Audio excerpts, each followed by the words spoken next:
Olá, gente querida, pessoas queridas, sejam bem-vindas mais uma vez ao nosso segundo episódio do podcast Coisa é Cá, Histórias de quem ensina e aprende. Hoje eu registro a minha alegria pelo segundo episódio aí, que já nascendo, né, agora nessa caminhada da gente, um segundo episódio.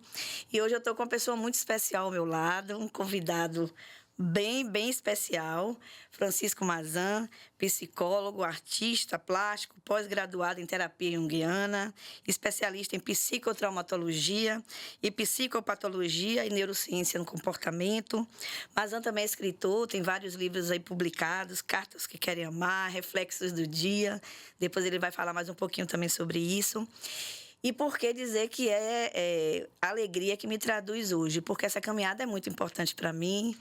Então, não é só porque Mazan é um convidado especial, não. Porque Mazan faz parte também da minha história de vida, de trajetória. É um grande amigo, querido.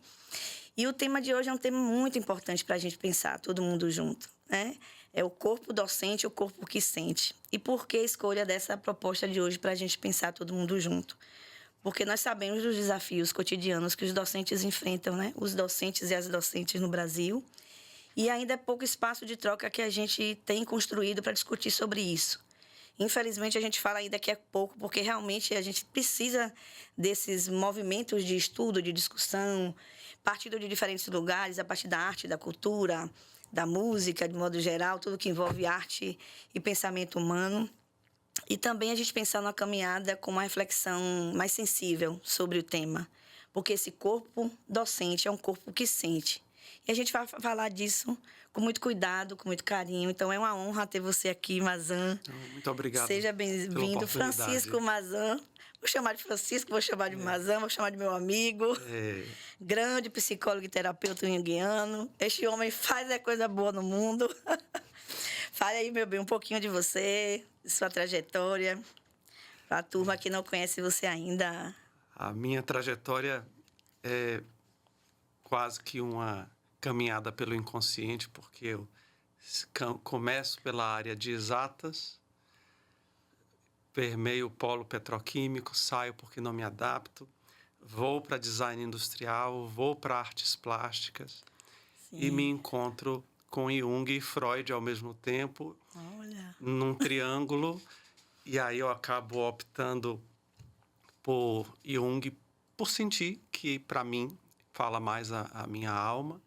E aí já se vão 24 anos caminhando aí nesse lugar de aprendizado, de troca, né? Também de muita vontade de fazer algo que tinha realmente, né, a ver com o que é o meu propósito. Mas é um propósito que não pode existir sem que exista o eu no mundo e o eu com o mundo, né?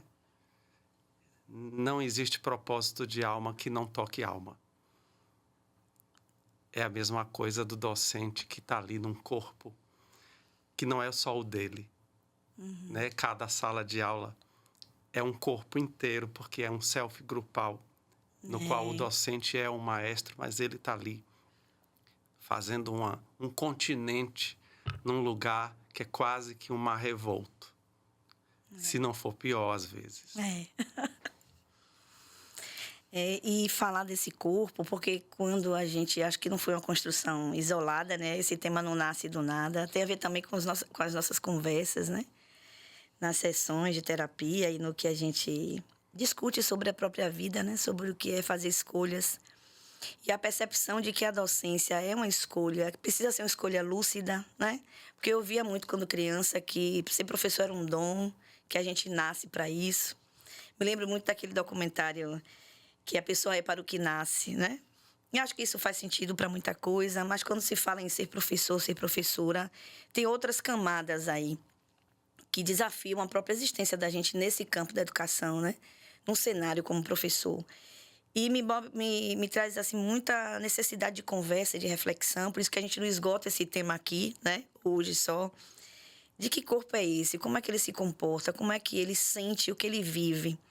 E eu sempre converso nas esferas das salas de aula e tudo, porque a gente vive um grupo ali, uma experiência com aquelas turmas, com aquele espaço, que não é só um espaço fechado de sala de aula, né? Quer dizer, você também está num lugar aberto, mas ali é uma experiência coletiva extremamente significativa e forte, cheia de camadas também, esses momentos.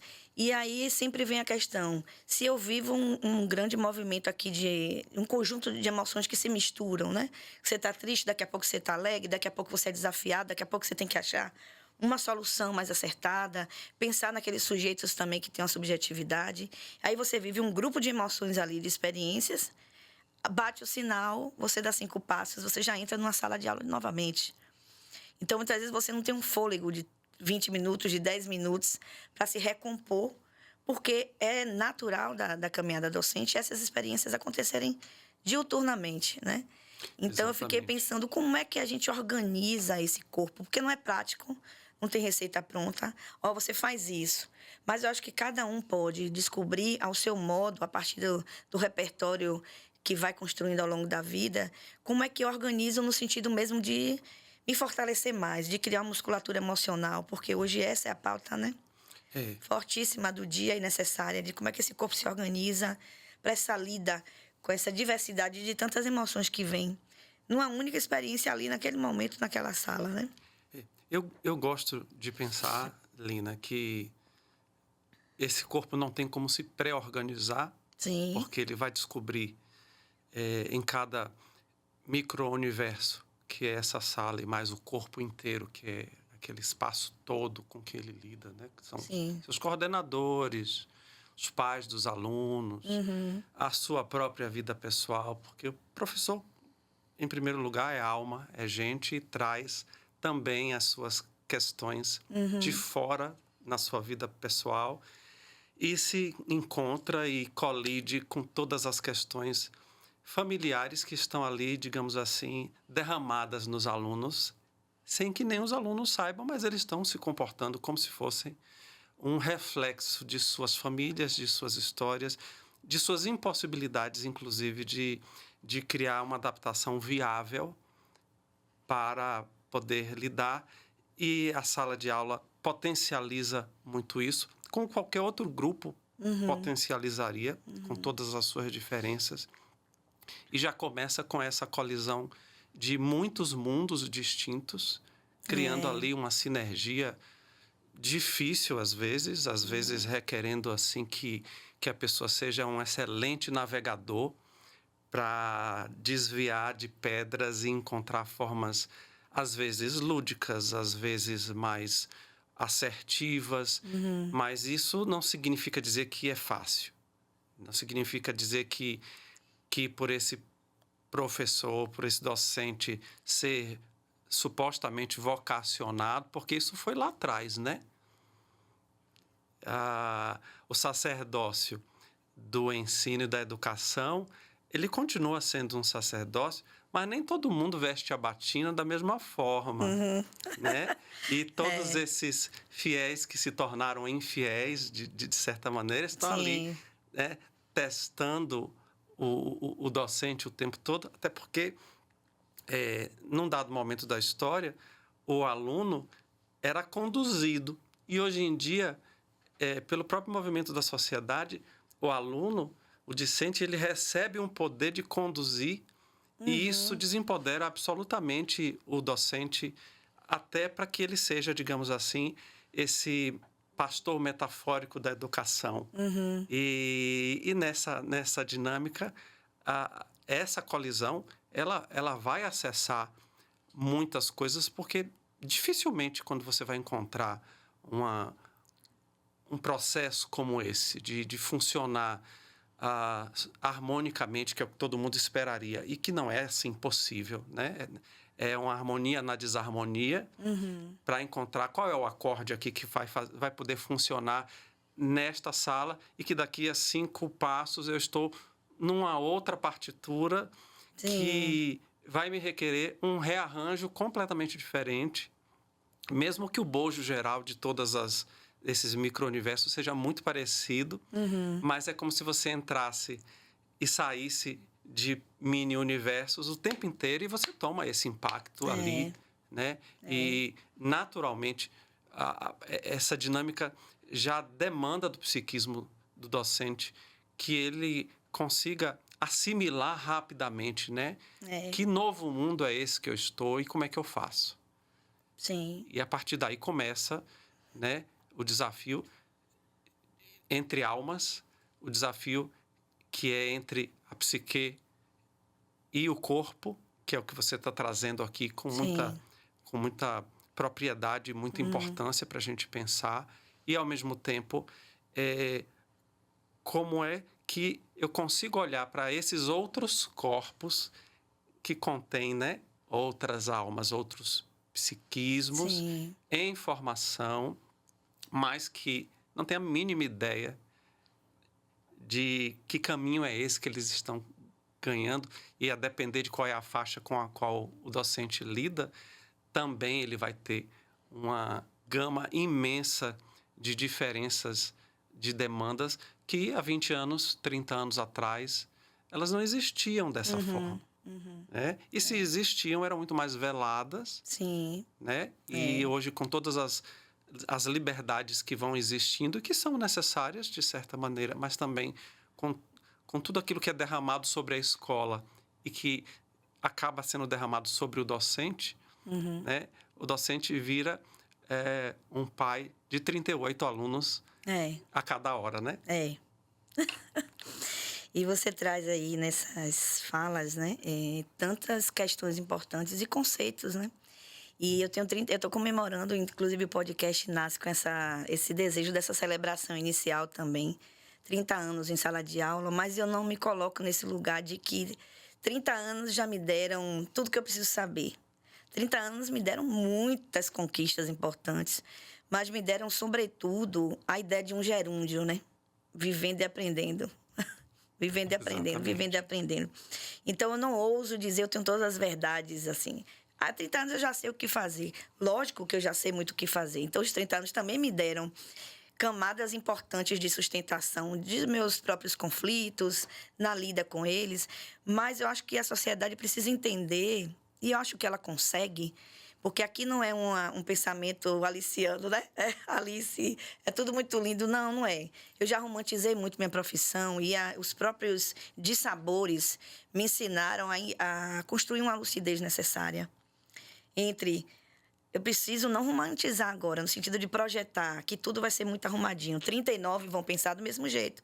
Que às vezes acontece isso também, é natural da nossa alma docente, é natural desse corpo que acha que todo mundo vai sentar, vai se acomodar. A gente pensa isso sim. Ah, mas não pensa não, pensa. A gente pensa que tudo vai correr na santa paz. E de repente não. Então, vou falar da minha própria experiência. Hoje eu lido com crianças de 10, 11 anos de idade, lido com 13, 14 anos, com adolescentes do ensino médio, né, de 16, 17, com já no mundo adulto, 19 anos, daqui a pouco aí entrando, né, que hoje isso é tão... Você que é estudioso dessa área sabe disso, que hoje é tão difícil dizer aqui termina a adolescência, aqui... Sabe aquela coisa engessada? Os recortes são teóricos, né? E aí eu digo, meu Deus, está tudo ali organizado, planejamento, eu sei o que eu vou fazer, eu sei onde eu preciso chegar. Então, eu sempre digo que hoje não é... Para quem não sabe onde qualquer caminho serve, não é isso, né? A gente sabe, porque a gente também trabalha com a produção de resultados, que é algo que muitas vezes a conta não fecha, porque os sujeitos estão ali em outros movimentos de vida, com tanta subjetividade para dar conta, né? E aí é uma fala na sala de aula, dentro daquele grupo de 39, que dá uma virada no seu sentimento, na sua subjetividade, no percurso da aula. Então, eu entendo que a docência é um convite a uma proposta de vida tão sofisticada, no sentido mais poderoso da palavra, né? E eu digo, às vezes, assim, quando... Lina, você acha que eu devo fazer? Eu tenho colegas que me dizem assim, eu quero entrar no mundo da educação, eu quero ser professor. E eu já me flagrei algumas vezes dizendo, poxa, será mesmo que é isso que você quer? Mas eu tenho que encorajar a dizer, olha, é possível, sim. Mas a realidade hoje é essa, tem essas faces, né? Tem esses sabores, tem essas cores, tem essas dores. E eu vejo o quanto a gente tem que estar movimentando, se metamorfoseando o tempo inteiro. Esse corpo é um corpo exigido, né? Muito exigido, muito demandado. E eu brinquei, semana passada eu estava fazendo uma produção textual com os alunos de 6º ano, que é uma fase que me deixa muito assim, adoro essa idade, porque os olhos brilham, né? Descobrindo muita coisa, a transição do fundamental menor para o que a gente chama de fundamental nos finais. E aí eu coloquei uma cadeira e uma carteira para eles buscarem, né, a orientação, se precisarem de alguma coisa enquanto produzem. E aí eu estava preocupada com aquela demanda de tempo e tudo, e aí um aluno diz assim para mim: Prolina, essa é sua cadeira, é a terapia do texto. Terapia do É a texto. terapia do texto. E aí a gente se emociona, porque ele diz: é a terapia do texto. Leva o texto com problema. 10, 11 anos de idade. Então, aquela fala me deu uma animada, assim, que eu digo, eu administrei o tempo de outra maneira, eu enxerguei para os processos deles de escrita e para eles, porque escrever é uma relação direta com sua própria forma de pensar e existir no mundo, né? Um exemplo dessa fala da terapia do texto são coisas, assim, que acontecem inéditas. Todo dia é inédito, né? Sim, o ineditismo... exatamente. O ineditismo está na vida. Você acorda, mesmo que você vai repetir a rotina, aquele dia é o dia com o ineditismo dele. Então, essa fala inédita já me coloca no outro lugar de reflexão. Eu já administrei essa ideia da preocupação que eu tenho, porque o tempo é o nosso grande vilão e parceiro ao mesmo tempo. Mas é só para dar um exemplo de como eles também, esses corpos, essas pessoas, essas subjetividades tão diversas ali, ajudam a gente a ganhar fôlego, a reestruturar o corpo, reestruturar os sentidos, né? Se esse docente desenvolver um olhar simbólico também, né? Porque isso, quando você fala, a gente imagina uma rotina que vai acontecer toda encaixada, num enquadre ideal. E pode até acontecer uma vida automática, como é muito comum, né? Que Sim. você inicia segunda, daqui a pouco é sexta-feira e você faz tudo que tem que fazer. Mas, a depender de como de como está o seu vaso interno, mesmo o cotidiano que se repete, ele é recebido de uma outra forma. E conjugar isso com essa possibilidade de dialogar com o papel, que não deixa de ser, além de ser uma tarefa de aprendizagem, mas é também onde eu derramo um pedaço de mim ali, você que vai corrigir, você que vai olhar para além da técnica, né, para além da estrutura do que você quer ensinar, principalmente você que eu conheço, né, que tende a querer olhar cada aluno dentro de sua subjetividade, de sua especificidade, né? Eu sei que você funciona muito assim, por lhe conhecer. Ali você se debruça sobre aquilo e você faz uma leitura também, né? E quantas vezes você já me disse, é isso aqui, e você fica empolgada, né? Lembra coisas que você já me falou, de você ficar empolgada, de perceber tal coisa e dizer, não, meu filho, faça isso, porque isso aqui é seu, isso é você. E esse sentimento que tira o outro de um embotamento, né? De eu tenho que cumprir um processo que é uma caixinha, porque a dinâmica de mensuração precisa ser assim, e sem essa sensibilidade, que é com o outro, mas é também com você, porque sem um lugar de um aprendizado contínuo, um lugar de abertura, né? Alquímica, que a sala de aula é um vaso, onde as coisas vão se alquimizando e que a gente vai criando uma dinâmica diferente, e cada um dentro de como é a sua musculatura emocional, mas também de como é a sua capacidade simbólica para poder olhar aquilo e dizer, isso quer dizer o que mesmo? Isso é menos um ponto, menos 2 pontos. Isso aqui atende a um escopo dentro do currículo. Ou isso aqui tem mais alguma coisa que me conta aqui e que não somente vai me demandar que eu haja dessa ou daquela forma, mas me convida a olhar que peça é essa, né? Que corpo é esse, que alma é essa, que me diz isso. Inclusive que me diz, eu não quero fazer nada. Que é tão comum, né? Que é tão comum. Eu não quero fazer nada, professor. E aí? Isso aqui é chato. Eu não quero fazer isso. E eu faço o quê? O que é que eu faço com esse lugar de uma parede que está ali, mas que provavelmente não é nem uma parede. Ele está contando outra coisa.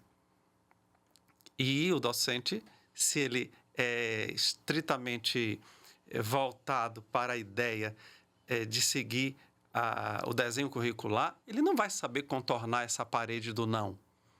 E aí já começa um embate que pode ser muito mais difícil para ele se ele não sabe jogar algum grau de compassividade, algum grau de empatia para poder saber, peraí, estamos falando aqui, você que é professora de literatura, né, das linguagens e tudo mais, qual é a linguagem que eu encontro para tirar o cimento dessa parede tão dura, tão grossa, tão pesada, e reorganizar esses tijolos para uma outra coisa, porque não deixa de ser também, né, um pedaço da tarefa. E se a pessoa não ama fazer isso, isso é mais um trabalho difícil. Ai, não aguento mais esse tipo de aluno que não faz as coisas. E desgastante, difícil e pesado.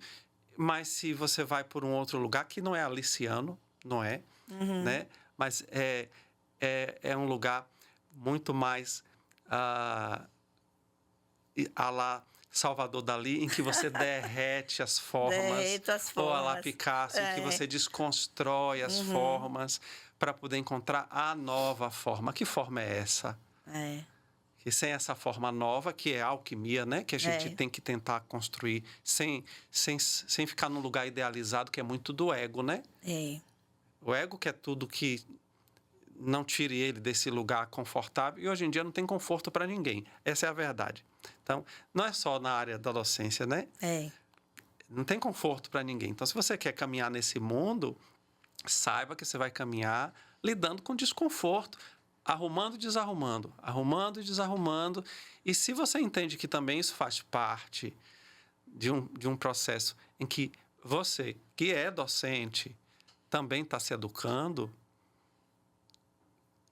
certamente você sai mais rico desse lugar que aparentemente é você somente que está ali doando o seu saber para um grupo de pessoas ou cumprindo uma tabela da sua carga horária. E aí chega num dia final que você está absolutamente extenuado, mas não teve significado nenhum, exceto ter cumprido aquela tabela. Né? E aí você vai se vendo esvaziado. É bem aí que o docente começa a se perder, né? Porque aquela célebre frase, não estou vendo sentido, né? Exatamente. E aí eu sempre pergunto onde é que está o sentido, porque eu não vejo, é como ler que o sentido não está no texto, né? O sentido a gente produz, o leitor produz interagindo com o texto. Então, o sentido não está pronto na sala de aula, o sentido é uma construção. E aí eu brinco todos os dias no contexto da sala de aula e fora também dela, nas escolas, que a gente acorda para lidar com um movimento de rejeição, né? De várias formas. E aí, você falando do ego, né? Você tem propriedade para falar disso. Eu digo assim, tá pronto hoje para ninguém querer fazer redação 7 horas da manhã? Depois eu digo, meu Deus, se eu disser hoje tem aula de educação física, né? Não desvalorizando uma área de conhecimento ou uma disciplina e prestigiando outra, mas assim, 7 horas da manhã, geralmente não se acorda, que delícia, hoje eu vou escrever um texto argumentativo, hoje eu preciso dar uma opinião, hoje eu tenho que fazer uma narrativa, fazer um conto, uma crônica, aí eu brinco. Eu sei que 7 horas da manhã a gente não acorda, que bom que eu vou fazer uma produção textual. Às vezes sim, pode até acontecer de você acordar disposto. E aí eu sempre brinco, qual é a construção interna que a gente faz para lidar todos os dias com possibilidade de rejeição. Mas não uma rejeição que me coloca para lá e o estudante para cá, sabe? Mas uma rejeição que faz parte do exercício da própria vida. Esse não quero é o que tem mais de frequente. E, às vezes, a gente não pode romantizar, né? Não deve. Aqui, todos os grupos sociais, não estou falando só da docência, né? De que tudo é arrumadinho e que, beleza, que dá certo. Esse é um dado real que o professor vai precisar lidar. Até porque todos nós lidamos com o não quero. Quanto mais imaturo o indivíduo, mais o não quero vai sair de um lugar também que é infantilizado. E sim, claro que um aluno não tem um entendimento. Eu vou fazer isso para quê na minha vida? Eu não gosto nem de ler. quanto mais de escrever, né? E ali o conteúdo que a escola propõe para você ser a estrela da escola, porque você vai ter o índice de aprovação no concurso XYZ, né? E ali você será a estrela da escola, e a escola talvez não esteja olhando isso, né? Assim, muito provavelmente não está olhando isso desta forma, apesar de que o discurso é outro, a gente sabe.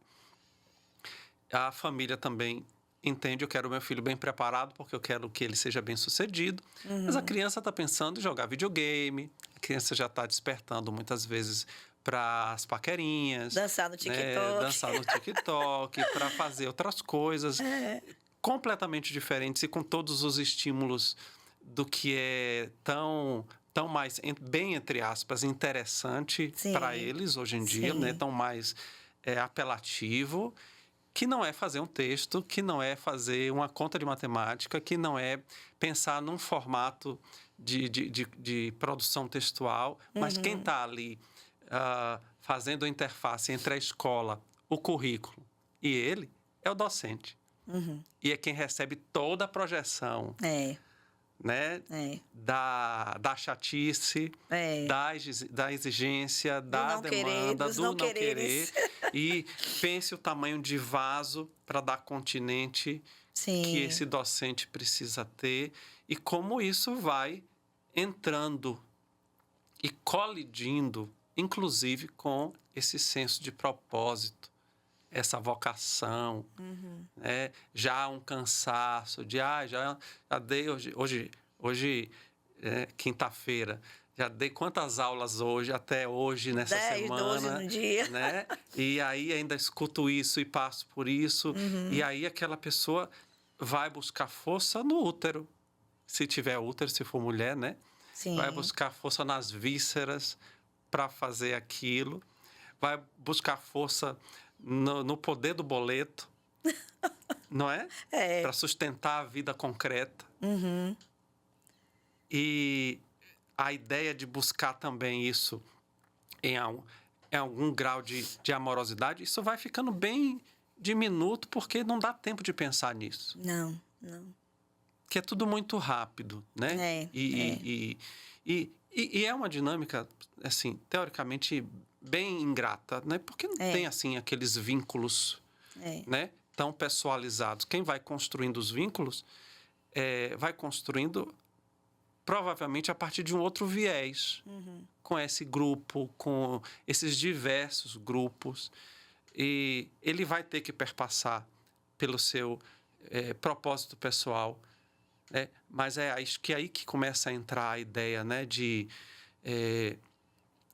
onde é que eu estou, como é que eu me vejo, né, de que maneira isso me toca, até onde eu vou por aqui, como é que eu estou hoje, porque a tendência de nós virarmos robôs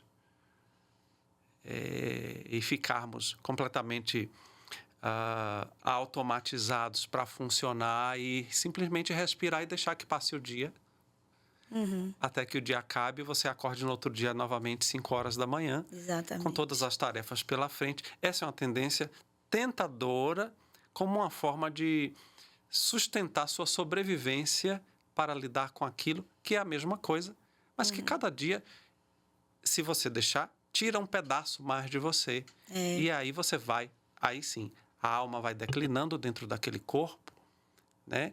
O psiquismo não consegue responder essa alma e o ego vai criando barreiras, que é uma coisa que vale bem a pena que a gente explore, porque aí é que começa o adoecimento.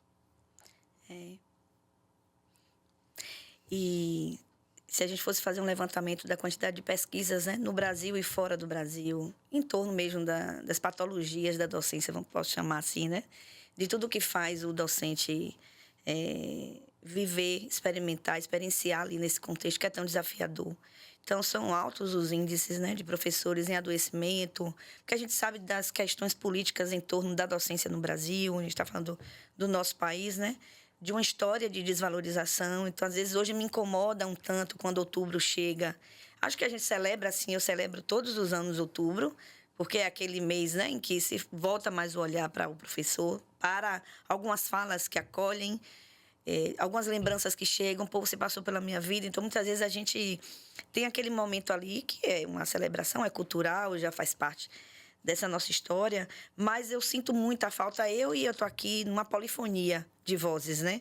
Eu tô aqui, Lina, sendo construída por tantas outras vozes. Eu tenho um coral docente comigo aqui. Eu não estou sozinha, né? Nós não estamos sozinhos. Então, eu sempre ouço disso. Poxa, mas não é só profissão, aquela profissão que dá origem às outras profissões. Parabéns pelo seu dia. Aquelas frases prontas, não desmerecendo a intenção de quem faz isso, que é também uma forma de lembrar do outro, mas o cotidiano, a construção diária de respeito e valorização e da sociedade entender a complexidade que envolve a docência, né? Sobretudo no nosso tempo. E também me incomoda muito essa ideia de que não... Decidiu ser professor, você tem que estar pronto.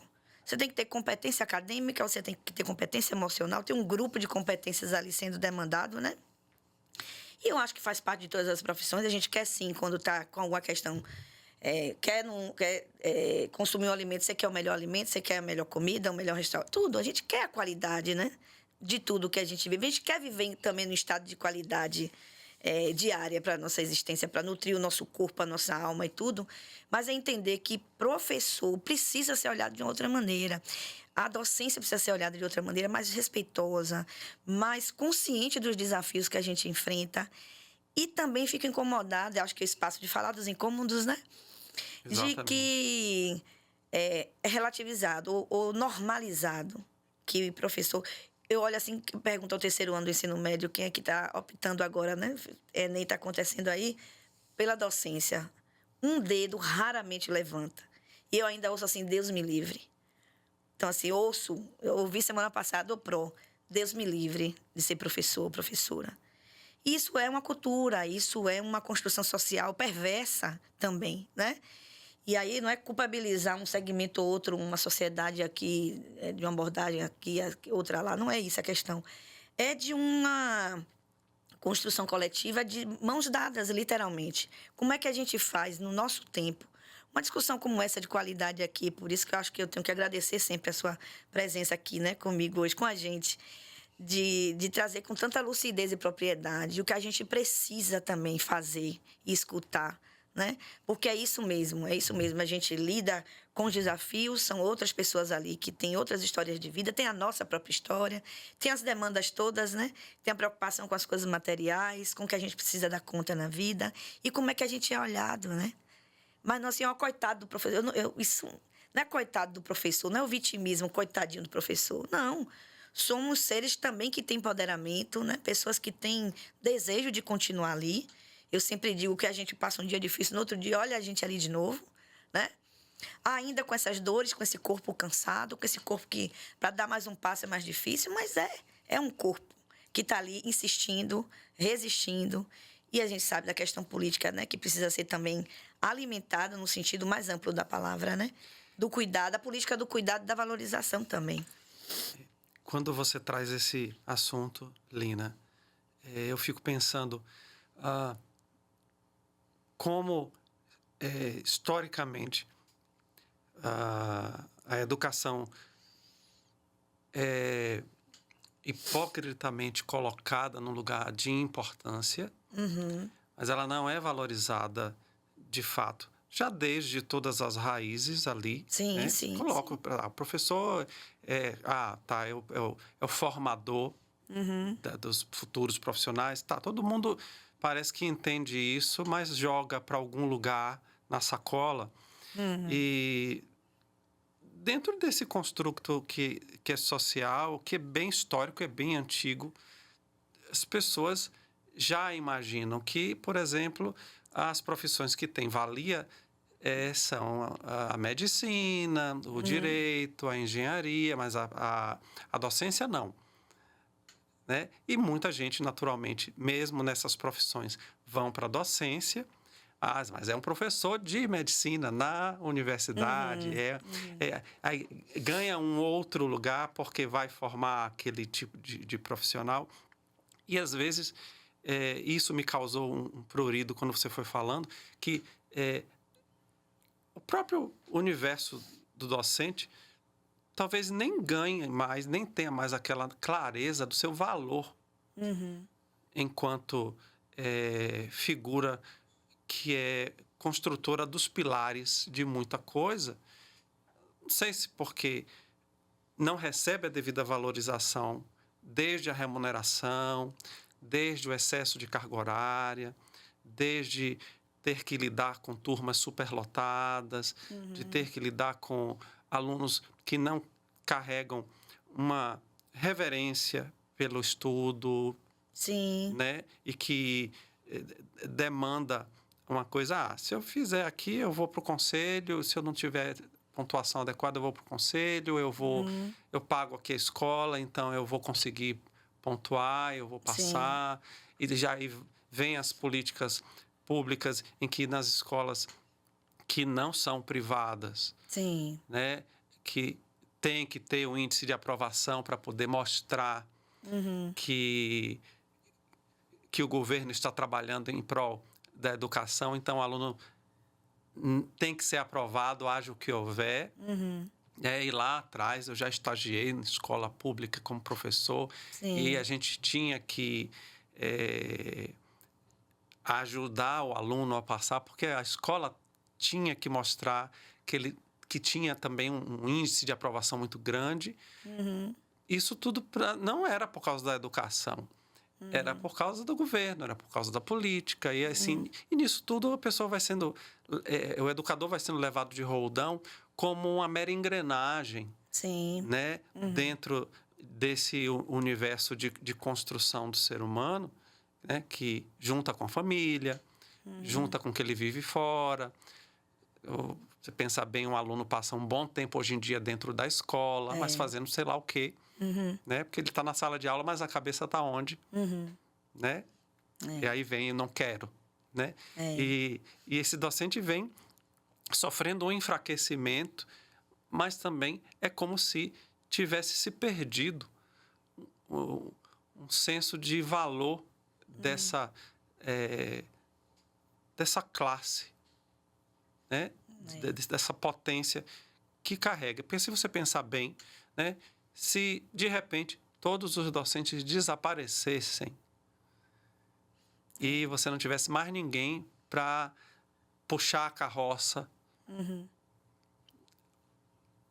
vai acontecer que o aluno não vai saber nem como pegar a caneta. Ele não vai ter nem ninguém em casa para poder dizer, meu filho, vamos por aqui. Né? Que é aquele velho conceito de homeschooling. Aqui no Brasil, raramente você vai enxergar uma coisa dessa, porque todo mundo está fora trabalhando para ganhar dinheiro, entrega seus filhos para serem educados nas escolas, né? Mas se todos os professores desaparecessem, puf, faz o que com essas horas? Faz o que com esses alunos? Vai para onde? É como se você dissesse, dadas as devidas proporções, se todos os médicos desaparecessem aí por uma semana, cadê? Acontece o quê? Doença é vida, é uma outra dinâmica, por isso que eu coloquei, né, dadas as devidas proporções. Mas vamos tirar aqui a existência dos docentes por um semestre inteiro. Faz o quê? Vai para onde? Caminha por onde? E aí... não existe muito esse movimento, e não, lógico, a minha fala não é a fala de façam greve, não, porque não é dessa ordem. É da ordem de dizer, se eu deixo de existir aqui na minha função, naquilo que eu produzo, naquilo que eu sou o interventor, quem vai cumprir com esta parte da sociedade? E que é uma das partes mais complexas, né? Que é uma parte de lastro. De formação humana. É de formação humana, né? Que vai junto com as outras caminhadas de educação. O professor lida com almas em formação. Ele não dá só matérias. Muitos passaram a fazer isso. Eu vou dar a matéria e pronto. Né? Porque foi a maneira que encontraram para sobreviver a todo esse lugar caótico que é hoje. Né? E essa é a diferença, talvez, entre aquele professor que já desenvolveu, talvez, um senso de autoconsciência maior, uma musculatura emocional maior, né, plagiando o seu termo, e uma fibra psíquica, né, muito grande de ter consciência desse propósito, daquele que diz assim, não, eu vou cumprir aqui minha carga horária, vou fazer aqui o mínimo necessário, sem me desgastar, e pronto. E aí nós temos aí o resultado disso, que é uma quantidade expressiva de pessoas que têm uma certificação de que cursou até um determinado ponto, mas que são absolutamente analfabetas. Elas podem até saber escrever as palavras, sabem até escrever as palavras, e olha lá, elas não têm capacidade analítica para nada, porque elas não foram estimuladas para isso. É tudo empacotado. Então, chega pelo correio, chega pelo e-mail, chega pelo vídeo que lhe diz como é para ser, como é para existir, o que é que vale a pena, o que não é. Tutoriais, né? Tutoriais de todos os tipos, mas você não sabe pensar, né? Então, como também, né? Não só, mas também o docente tem uma tarefa de ajudar a ensinar a pensar. E sem o anteparo das outras instâncias da vida que deveriam dar suporte ao corpo discente e à própria estrutura das instituições de educação, ele não tem muita condição de fazer isso. E se ele não tem essa condição e também não tem uma remuneração que é condizente com o tamanho dessa importância, a tendência é que ele tenha que sobrecarregar-se mais para poder dar conta da sua própria vida, porque ela é igual para todo mundo, né, que está ali lutando para poder sobreviver, e ele vai largando suas células pelo caminho até não sobrar quase nada. E aí é uma coisa triste, mas importante de ser pensada. E espaço como esses, né, que a gente tem essa possibilidade de pensar sobre a complexidade, né? Eu gosto dessas expressões das camadas que envolvem a vida docente, porque o docente tem um corpo fabril. Pensar nessa perspectiva, é um corpo fabril. Você precisa produzir o tempo todo, né? O período de descanso é um período que, até para descansar, você tem dificuldade de deslocar esse corpo para a esfera do descanso, literalmente, do prazer, da liberdade de ir para uma praia, para um cinema, de estar com seus familiares, coisas da vida que a gente escolhe fazer, que trazem essa sensação de bem-estar, de um recomeço, né? De uma recriação das possibilidades de vida ali, naquele momento. E eu acho que é importante, sim, abrir a escuta, ampliar esse ouvido, a gente precisa tornar os ouvidos mais gentis e discutir e não abafar, colocar uma camada ali como se aquilo não existisse, porque isso brota. Independentemente de nossa vontade, as coisas acontecem, né? Então, como é bom discutir, dizer sim, é falta de respeito, sim, é doído, sim, esse corpo sofre, sim, esse corpo sente. E isso não me fragiliza a ponto de dizer assim, ela está com questões emocionais, não pode nem seguir dando aula, porque ainda tem esse discurso muito perverso também, né? Quando você aponta caminhos, você está na desestruturação emocional. Não, eu estou dizendo o que eu estou vendo. Os meus olhos docentes enxergam o fato. Né? Aqui não é uma caneta, não é uma maçã, não é outra coisa. É real, eu estou vivendo isso. Então, uma escuta consciente da possibilidade de transformação daquela realidade também. Eu gosto muito quando Paulo Freire traz isso, né? Que toda realidade, ela carrega a semente da transformação. E eu me transformo nessa via da lucidez de que aquilo existe, de que aquilo é uma problemática importante, de que vamos unir nossos conhecimentos, vamos botar assim, até no plural, nossos saberes, né? Você tem uma especialização, você estuda tanta coisa importante da vida humana, do comportamento humano, né? E aí eu volto para falar da importância do autocuidado, do auto-amor, da terapia. Eu sempre digo que ter você na minha vida é um divisor de águas desde o dia lá do grupo Casa do Coração, né? Que você fez um grupo de crescimento, né? Em que eu conheci Maza mais de perto, daí não quero largar mais. Mas o quanto foi importante, porque às vezes brincam assim, terapia é meu livro, terapia é meu amigo, terapia é o filme. Não, gente. Mas também precisa de terapia, sim. Precisa de alguém que lhe escute com propriedade, que lhe diga, será que não é esse ego que está ferido, que tem que inflar e desinflar, né? Será que é esse ego que não tem que se conhecer melhor? Porque dizem que o ego é infantil do tempo todo, né? Você sabe disso, eu não sei. Só estou reproduzindo aqui uma ideia que eu vi que achei interessante, que o ego é infantil, ele precisa toda hora de ser alimentado. Mas será que esse ego da gente, né? Desinfla, infla e desinfla. E a força que a gente tem que ter para lidar com isso. Então, eu fico muito feliz hoje com minha decisão, diante da minha existência na vida, de discutir as coisas, de pensar que eu não tenho verdades prontas. Então, o aluno que está ali é alguém que vai me ajudar também a pensar. Você que está aqui comigo agora, toda a turma daqui do Spectra que está ajudando a gente nesse momento do estúdio, celebremos também, né? Esse momento com vocês, Ricardo e a turma toda, Igor e Oswaldo, todo mundo, dizer que a gente vai se metamorfoseando assim. Eu acordei hoje para fazer o podcast Coisa é Cá, com Mazan. O que é que me aguardava, né? Eu sabia que muita coisa me aguardava, porque estar com você é sempre um sinal de que eu não vou sair mais da mesma forma, né? E aí eu fico feliz com esse desejo de continuar investindo no meu autoconhecimento.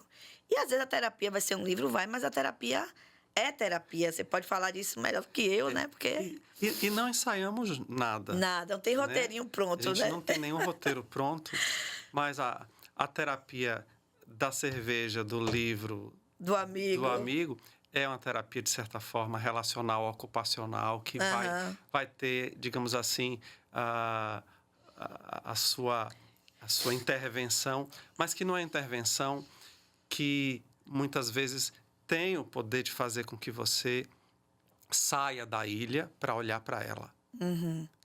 E um olhar que vem de fora e que pega aquilo que você traz e amplia e lhe devolve, ele faz com que você perceba dentro do seu próprio discurso, perceba dentro daquilo que você está trazendo e que você não se deu conta do significado daquilo, para onde aquilo lhe leva, para quais são as possibilidades para que você possa enxergar de maneiras diferentes, né? E a gente vai lembrar aqui de uma relação que Jung faz entre a terapia e a alquimia, que é quando o indivíduo chega nesse setting terapêutico trazendo a prima matéria, né, que é o material indiferenciado ainda, que é bem caótico, e aí você tem que confrontar ele com uma consciência mais ampla do que a dele, que é a primeira operação de todas, que é a solúcio,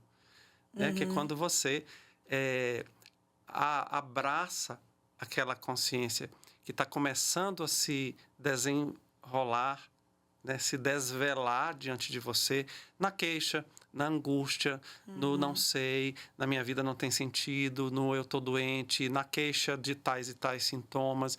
E você vai começando a puxar esses fios. Sim. E uma consciência maior a partir de alguém que já fez uma caminhada, né? Porque é importante lembrar que, né, um terapeuta, um psicólogo, não tem como levar você a um lugar que ele não foi. Ele pode até ter um conhecimento teórico, mas ele tem que ter também a caminhada terapêutica dele, e essa é uma escadinha de auxílios, porque não são só os nossos professores que nos ensinam, eles vão nos ensinar a técnica, a teoria, mas são os nossos analistas, são os nossos psicoterapeutas que também vão mostrando para a gente essas fronteiras que são infinitas. Então, chega a pessoa diante da gente e a gente vai ajudar ela a ir ampliando, né? Estruturar aquele ego, perceber as personas, né? E aí as personas me usam para que eu possa me esquivar dos mal-estares coletivos. Mas não, eu tenho que aprender a usar isso a meu favor. E a gente passou por essa fase bem lá atrás, foi. né? E como foi importante, né, trazer à tona uma agressividade saudável na forma de assertividade, Sim. na forma de brincadeira, na forma de ser capaz de bancar o próprio sentimento e a própria verdade, e sem deixar que aquilo embole para dentro de novo, Sim. como se fosse um novelão, né? Porque se você pensar bem, é aí que todas essas coisas que são negadas, impossibilitadas de serem contatadas, né, na consciência, né, nesse ego, é que elas vão começando a virar sintoma. Por quê? O que acontece? O inconsciente vai fazer um trato, né, um contrato com o ego, que ele diz assim, olha, eu vou te dar este sintoma para você se distrair dessa angústia. E aí você vai ter isso aqui para se ocupar. E aí você prossegue sua vida adoecido, olhando para a sua dor, né, para o seu mal-estar, mas não vai olhar para o que causou o mal-estar. E aí, quando você vai para a terapia, a gente faz o caminho reverso, porque a gente vai começar a tentar decifrar o símbolo que está por detrás desse adoecimento. Seja ele psicopatológico, seja ele psicológico propriamente, seja ele dentro dos próprios mitos pessoais que a pessoa foi construindo e que foram se tornando obsoletos e ali já não servem mais e por isso já causam um prejuízo para ela. E aí você começa a ir dissolvendo isso junto com a pessoa, porque não é o terapeuta que dissolve isso, né? Você vai espelhando de volta para a pessoa e ela vai se dando conta e ela vai ganhando consciência de que houve aquele contrato, de que houve uma forma de esquiva em relação a um determinado tema que era insuportável e naturalmente ele vai começando a encontrar formas de sair daquele lugar de adoecimento, porque ele vai ganhando consciência de que não só ele tem fibra psíquica para lidar com aquela angústia, mas que aquela angústia ela está contando para ele uma novidade que ele não estava querendo saber. Como um aluno que não quer fazer redação. Eu não quero saber disso, mas precisa saber. Porque se você não olha para isso, você não sai deste ponto. E bem aí nesse lugar que a gente vai sendo arrancado paulatinamente das nossas inocências, né? E a gente vai percebendo o tanto de amplitude que a vida de uma alma enquanto psiquismo, né, pode ter, e que a gente às vezes não quer fazer contato com aquilo porque aquilo dói. Mas dói porque toca em todas aquelas paredes que ainda não tinham sido rebocadas com estrutura. Elas talvez estivessem levantadas ou estivessem somente nuas nas vigas, nos pilares, e aí a gente tem que ajudar a levantar as paredes enquanto vai fazendo isso, né, para construir toda uma estrutura nova. Aí sim a gente vai começar a desmanchar paredes antigas, né, porque senão o prédio desmorona. Não pode. Não pode. Né? Ele pode até balançar. E esse é um contrato necessário, né? Porque é a ideia, né, de eu tensiono você até onde eu sei que você aguenta. E a partir dali eu não vou, porque se eu fizer isso, eu lhe desestruturo mais. Eu lhe traumatizo mais. E essa é uma ideia que, para uma pessoa com consciência do que é um processo como esse, ela não tem como fazer.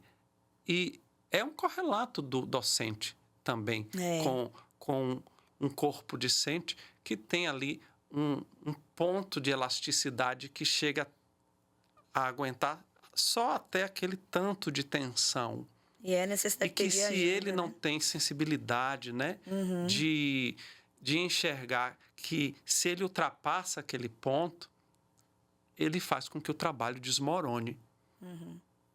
Então, veja como todas as coisas acabam seguindo mais ou menos uma dinâmica muito similar, né? Mas envolve uma sensibilidade. O que o outro vai fazer com o que é trazido de tensão, de proposta, de Sim. provocação, né? Seja o paciente, seja o discente, seja o docente diante das pressões que recebe, isso, de fato, é um problema de cada um, porque você não tem poder sobre isso. Não. E isso traz para a vida da docência, né, uma responsabilidade muito significativa, porque essa capacidade que o docente precisa desenvolver, de até onde ele pode ir, porque tem coisas que a gente não tem como dar conta, porque não são nossas, não porque a gente não quer avançar ali, é porque a gente tem que ter repertório para isso. Então, os outros segmentos, os outros núcleos da escola, das instituições, né, os psicólogos, os terapeutas, e todos os profissionais que direcionam o seu trabalho para esse atendimento, para esse cuidado, porque eu penso assim, são vidas ali, né? Tem a minha vida como docente, tem a vida deles também, tem as famílias, tem a escola, tem o que a gente propõe para que essa formação humana aconteça da melhor maneira, né? Porque eu acho que eu sempre digo que a gente acorda para dar certo. Essa coisa, a gente acorda para acertar, a gente quer dar certo. E como é que a gente pode dar certo? Eu acho que a gente não pode dar certo quando a gente tenta colocar o problema para cá. Ele está ali, ele está gritando, ele está na minha frente, ele está dando aceno. Não está me vendo, não, eu vou mais para frente. Eu acho que é isso um pouco, né, do que eu entendo que você está trazendo.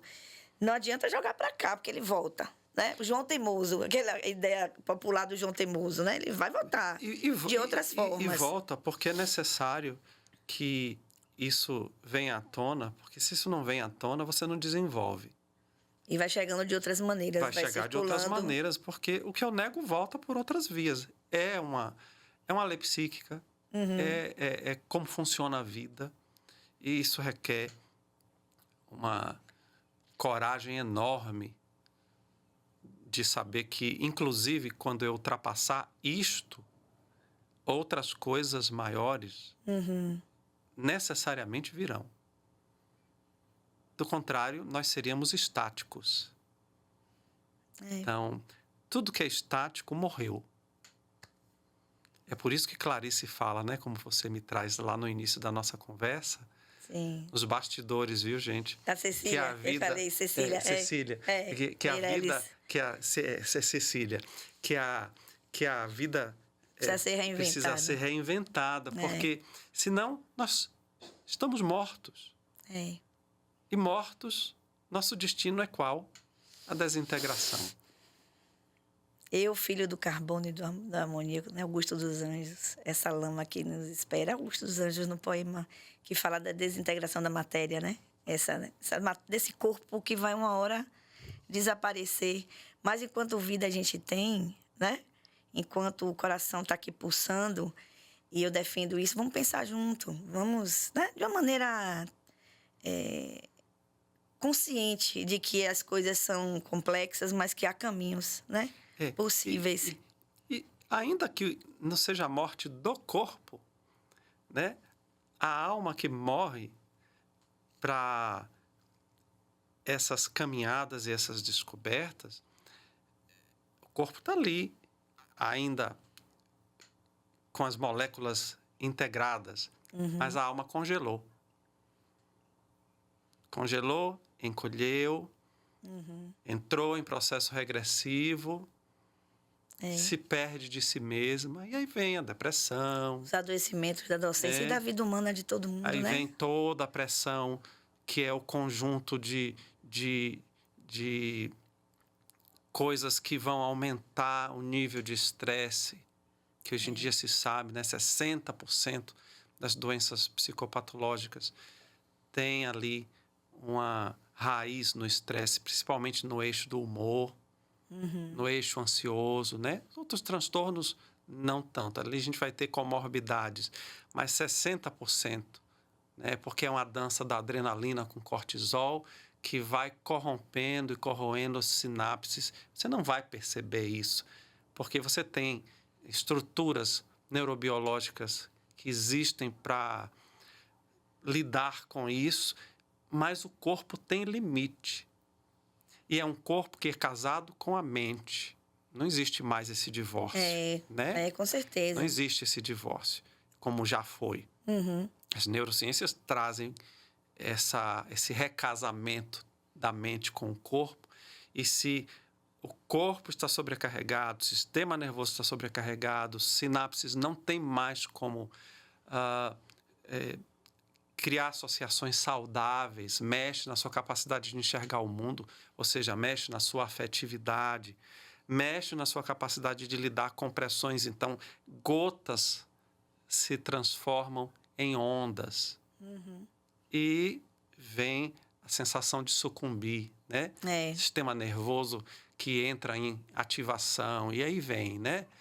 Dificuldade de respirar, e vem tensão muscular, e vem toda a gama, né? As fobias já vêm ali na pontinha, né? Porque primeiro você começa sentindo o corpo responder de uma forma mais intensa, né? Então, diafragma vai ficar constrito, a musculatura torácica fica constrita, você sente falta de ar, coração bate mais rápido, né? Mais taquicárdico. E aí você também tem uma circulação maior de sangue. Então, pense, você passa uma situação de pressão maior no trânsito, na sala de aula, que você vive, e aí você pode até não ser hipertenso, mas momentaneamente você tem mais sangue andando pelos seus vasos, e aquelas artérias, aqueles vasos com as hemácias passando. Se você tem colesterol, então é uma beleza, porque as hemácias vão passando e vão corroendo as paredes dos vasos. E aí vem as plaquetas, todo mundo sabe o que é plaqueta, né, gente? Que é para coagular. Aí vem as plaquetas, que são cimento que a gente tem, né, dentro do corpo para poder coagular. E aí naquele lugar que erodiu, porque passou muito rápido a hemácia, ela vai ali e faz uma plaquinha. Se tem colesterol circulando no sangue, que dificilmente não tem com esse tipo de alimentação horrorosa que existe no mundo de hoje, a plaqueta recruta também o colesterol, e aí você vai também endurecendo e engrossando as paredes, criando os ateromas. E um belo dia você vê que você teve um infarto. Ou você teve um AIT, né, um acidente isquêmico temporário, que aí faltou sangue, e aí você perde o sentido, que pode ser uma coisa que deixe sequelas, inclusive, né? Ou você pode ter um acidente vascular mesmo, cerebral. Por quê? Porque o sangue não está passando, ou porque a pressão foi tão grande que algum vaso que já não tinha mais resistência pela quantidade de vezes em que ele estava sendo ali recrutado para ter uma passagem maior de sangue, ele não suporta e, estoura. E foi. É um sopro, né? É um sopro. E, dá para adivinhar isso? Não. Mas esse é o nosso corpo também. Não adianta só eu conhecer a minha mente. Eu preciso saber que o meu corpo tem limite. E uma mente bem estruturada ajuda um corpo a se estruturar bem? Sim. Mas existem funções que são instintivas. Pense numa pessoa que está ali lidando com um monte de situação aversiva o tempo todo. O corpo dela, ela está se preparando o tempo todo para lidar com a ameaça. E defesa, o tempo inteiro acionando então, defesas, aquilo né? sobrecarrega a pessoa de uma forma que, se ela não tiver vias de escoamento, chega um momento em que a fragilização chega a um grau em que irritabilidade, aí sim você vai ter, né? Os processos ansiosos, os processos depressivos, os processos mistos. Porque muitas depressões começam com ansiedade que vai ficando cada vez maior e acumulada, e depois desembocam numa depressão. Sim. Né? E não é porque a pessoa é fraca, não é porque a pessoa é sem estrutura. É problemática. Não. Sei o quê. É porque ela está ali numa zona de combate tão grande. Diuturnamente isso, né? Que aquele contrato, lembra do contrato que falei há pouco? Sim. Aquele contrato foi um contrato que disse assim, eu agora vou te dar um contrato de parada. Você vai parar. Inúmeras vezes a gente passa por isso, né? E aí você vai ter um freio, que não é só psíquico, muitas vezes é um freio físico. Isso. E aí faz o quê? Como é que esse corpo reage, né? Como é que esse corpo responde, né? A esse conjunto de desafios que chega. É caprichado, né? Porque eu digo que é caprichado, né? Então, também ter essa consciência de que esse corpo precisa ser olhado com mais respeito também, né? A gente brinca do autoconhecimento, a expressão que está se usando muito hoje do autoamor, do autocuidado, né? Isso. E dizer que a tarefa não é simples. Então, eu sempre aposto nos passinhos. Vamos para o primeiro, cada dia um pouquinho, sabe? Apostar, assim, que se as instituições públicas precisam de debate, de estudo, de discussão, da gente também colocar nossa voz e dizer, vamos fazer isso, né? Não é simples, não estou dizendo aqui que tem receitinha, vai lá e discute, né? Porque é o que você trouxe das questões do governo, das instituições particulares. Receita pronta. De tudo não existe. Mas eu acho que a gente está num lugar como um docente, de a gente se apropriar também desse direito de pensar coletivamente, desse direito de dizer, até para que quando a sociedade entende que a gente está bélico, né? Quer brigar, não é nem necessariamente partir para uma linha, porque quando a gente aponta, vem essa ideia equivocada de que a gente está problematizando demais, está brigando, está muito, né? Está trazendo muito problema. E, na verdade, o problema está ali, a gente está dizendo, vamos lá, ou a gente se une, eu não vejo mais outro caminho. Eu não vejo outro caminho, assim, primeiro, vamos colocar assim no lugar de potência, né? Do que esse movimento coletivo. E, ao mesmo tempo, de autoconhecimento, essa busca individual. Eu sou no coletivo porque eu também me conheço. Eu sei das minhas dores, eu sei dos meus limites, das minhas possibilidades, né? E acho que esse movimento da vida tem também uma beleza, tem também uma poesia, né? Eu não posso deixar de dizer que, né? A poesia também nas dores, nos desafios. E a beleza no sol que chega para essa alma também ir se descongelando, né?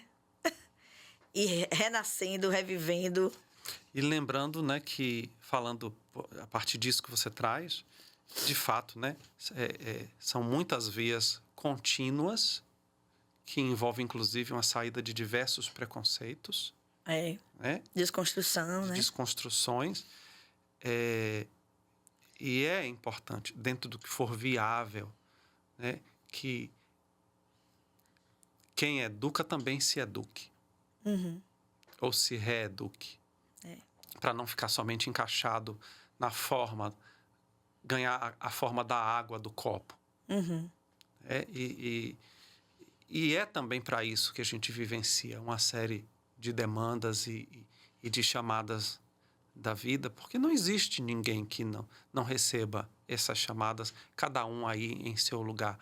Mas existe, sim, a possibilidade de você vivenciar essas alquimias aos poucos e ir descobrindo, né, para onde é que eu quero ir. E, às vezes, é difícil a gente dizer eu quero um desenho de vida que é um outro desenho de vida para mim, porque eu estou acostumado com isso. E com isso eu não quero dizer que as pessoas têm que largar o que elas fazem. Às vezes o que a gente tem que largar é a maneira com que a gente faz. E a maneira com que a gente faz consigo. Que reverbera no outro, reverbera, né? No outro, reverbera no meu corpo. Assim, é comum que você receba no consultório. E aí, eu faço como para sair disso? Não sei. Vamos descobrir. Porque você pode ter sintomas parecidos com todo mundo, mas a raiz é outra. Você é uma outra pessoa. Você tem uma outra disponibilidade. Sim. Né? Então, às vezes a própria vida traz algumas limitações, né? E dentro disso, o que é que eu faço? Até onde é que eu lido com as minhas zonas de impotência? E a partir de onde é que eu lido com... Por onde é que eu posso seguir? Onde a energia flui na minha vida? E uma coisa que a gente vai aprendendo, né, ao longo dos anos é que quando a gente bota o pé na estrada, a estrada aparece. E às vezes é um caminho sem volta. Esse percurso de autoconhecimento e de descoberta. E a estrada aparece, mas é porque a gente é criado para ser tão medroso e controlador que a gente quer a estrada com o mapa todo até o fim. Mas às vezes o seu desafio é aprender a colocar o pé na estrada. Senão você não sai de uma tendência que é regressiva, que é bem materna. Cortar, né, o cordão da árvore. E aí você tem que cortar, porque senão você vai ficar naquele lugar incômodo, fortificado. Sim. E você vai morrer ali. Então, abra a porta para a sua estrada. Abra a porta. Vá descobrindo o que a vida está te propondo. Porque o docente que não se educa, não educa ninguém direito. Porque, veja, você só leva uma pessoa aonde você foi. Isso não tem a ver só com terapia. Isso não tem a ver somente com cuidado com a saúde. Isso tem a ver com vida. Uma pessoa só leva a outra por onde ela foi. É por isso que você vai ter uma qualidade imensa de carismas que tem muito a ver por onde aquela pessoa caminhou. E aí, qual é a qualidade de material que ela tem dentro do baú dela. E a canção que diz, só eu sei como eu andei, né, para chegar até aqui, né? O quanto eu caminhei para chegar até aqui, né? E validar as estradas que aparecem e outras que irão surgir, né? Que já apareceram, que já me levaram para uns lugares e que eu pude ressignificar a própria vida, né? A minha própria existência e pensar que a gente está no mundo também para construir isso junto, né? Exatamente. E pensar na importância mesmo desse movimento coletivo, do respeito às individualidades também, né? Então, quem é que a gente é como professor, o que é que a gente espera da própria vida, não esperar no sentido, eu vou ficar aqui que chegue, né? Então, você me ensina muito todos os dias a dizer, construa, né? Você tem recursos para construir isso. Tá na hora, ou já passou da hora, né? E aí, quando a gente entende que a hora chegou, a gente voa. Quando a gente entende que as asas estão fortalecidas, a gente dá o primeiro passo. E é um delicioso viver isso, ou né? então vem alguém e empurra a gente do penhasco e a gente devagar, não tem alternativa se não voar. Se me empurre devagar, mas me empurre, tá bom. Exatamente. Engraçado você ver o passarinho aprendendo, eu já presenciei isso, e documentário e tudo, né? É aquela tremida e a mãe fica ali dizendo, bora, tá na hora, né?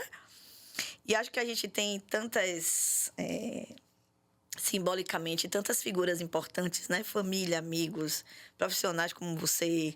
Então, é bom demais ir para terapia, porque eu sei que é um mundo que está ali me esperando de descoberta, né? E também para esse acolhimento, porque a gente também merece, a gente merece afeto, a gente merece amor, a gente merece carinho, né? E a gente também, quando é alimentada, a gente também aprende a alimentar de várias formas. E a gente está chegando, né, ao finalzinho. Chegando ao finalzinho. Depois a gente bota assim, que a gente ficaria aqui um tempão. Mas eu comecei, assim, de uma maneira mais séria, falando quem é Mazan, né? Aí li aqui toda a história de vida de Mazan, de muito estudo, né? Mas eu tenho que falar também dessa pessoa querida, Francisco Mazan. Muitas vezes a gente chama de Francisco, né? É Francisco. É Francisco. Olha o nome bonito, o nome do meu avô, viu? O nome do meu pai. Francisco era o nome do meu avô. Muito sábio também. E dizer que ter você na minha vida é um presente divino, né? Eu aprendo muito com você. Então, se eu estou hoje aqui vivendo esse sonho, se materializando, que eu nem sabia como era direito, né? Que ele ia ganhar esse corpo. Também porque eu encontrei possibilidade de descoberta que a gente pode mudar muita coisa, né? Quando a gente se transforma, que você falava muito do eco, né? Uma coisa que você me ensinou também muito bacana para a minha vida e para a minha vida docente é a busca do genuíno, né? E você falava isso muito para mim, não sei se você se lembra, né? Porque tem os encontros que você faz, os grupos de crescimento, né? Uhum. Então, o Casa do Coração é meu xodó. Foi lá que eu me descobri como alguém que podia viver numa estrada que vai me levar para lugares bem, bem importantes na minha vida. Bem bonitos e que eu carrego um bocado de gente comigo. Mas uma coisa que isso fica muito marcado nas nossas conversas é que quando a gente aprende a ser genuíno com a gente, o que é que eu sinto, que problema é esse, né? É real o que eu estou vivendo, faz sentido o que eu estou dizendo, é genuíno, no sentido original. Sim. Então, eu gosto de ser genuína na minha vida, primeiro comigo, para que eu consiga ser genuína com as pessoas, né? Vivendo os desafios todos que a gente já conhece. Então, eu quero celebrar a sua vida, a sua existência. Então, muito obrigado. A sua força, a sua potência, sabe? Porque você transita por vários campos, né? Não é só no consultório lá da... Se você quiser também depois, a gente vai colocando contato aí, né? Da turma que te procura. Porque quando eu falo do Casa do Coração, as pessoas perguntam, que grupo é esse? Eu digo, é um grupo que Mazan fez. Mas tem outros, né? Então, dizer que essas estradas que você também constrói junto, elas são incríveis, viu? E que eu tô Muitíssimo obrigada. Que eu tô nelas aprendendo com todo mundo, todo dia, né? Porque eu também estou me educando todo dia. Sim. Continuo também, eu faço terapia também sempre, gente. Então, é uma construção, né? Para todos nós. Lina é uma querida. Obrigada. De anos. Obrigado por essa oportunidade. Sim. Espero que a gente possa ter outras, né? feito Vamos sim. Alguma contribuição né? Que tenha valido aí para reflexões importantes, né? Mas muito obrigado. Eu quero terminar, agradecer você também. Eu quero terminar com Guimarães Rosa, né? Diz que a vida esfria, esquenta, né? Mas o que ela quer da gente é coragem, né? Então, coragem, professor, coragem, professora. Você não está sozinho, não está sozinha, né? A gente tem um mundo aí para descobrir. E olhar os nossos pares. Acho que a gente precisa de mais coro. A gente precisa do coro docente mais vivo, mais forte. E reconhecendo os desafios, né? Da vida humana, da nossa existência. Mas eu acho que a gente tem potência coletiva, é algo que transforma. E a educação precisa disso, dessa força. Tem um mundo para descobrir e o mundo também quer nos descobrir. Então, mundo, estamos aqui. Então, um abraço a todo mundo que teve, né, que conseguiu aí parar para escutar a gente. Que se não puder agora, escuta depois. Segue o canal, a Coisa é Cá, que História de Quem Ensina e Aprende. Hoje, nossa proposta de conversa foi com o Mazan, querido, que eu já falei, não vou me cansar de dizer isso, quanto você é especial. O corpo docente, o corpo que sente, a contribuição valiosa do nosso psicólogo, terapeuta querido aí, Mazan. E a gente se vê no próximo episódio, que a gente está na primeira temporada. Esse é o segundo episódio do nosso Coisa é Cá. Tem coisa boa chegando com outros assuntos. É um espaço também para debates, para discussão com meus pares queridos também, né? Que eu sempre tenho que celebrar a existência dos meus amigos, professores e professoras de todo canto do Brasil e do mundo aí, que a gente está no mundo. Então, obrigada pelos ouvidos gentis de vocês e que a gente tenha, né, Mazan? Sim. Contribuído um pouquinho aí, ou até grande, né? Porque você sempre me ensina a olhar grande. E é bom viver nessa linha. Viver vale a pena. Um beijo, gente. Até a próxima.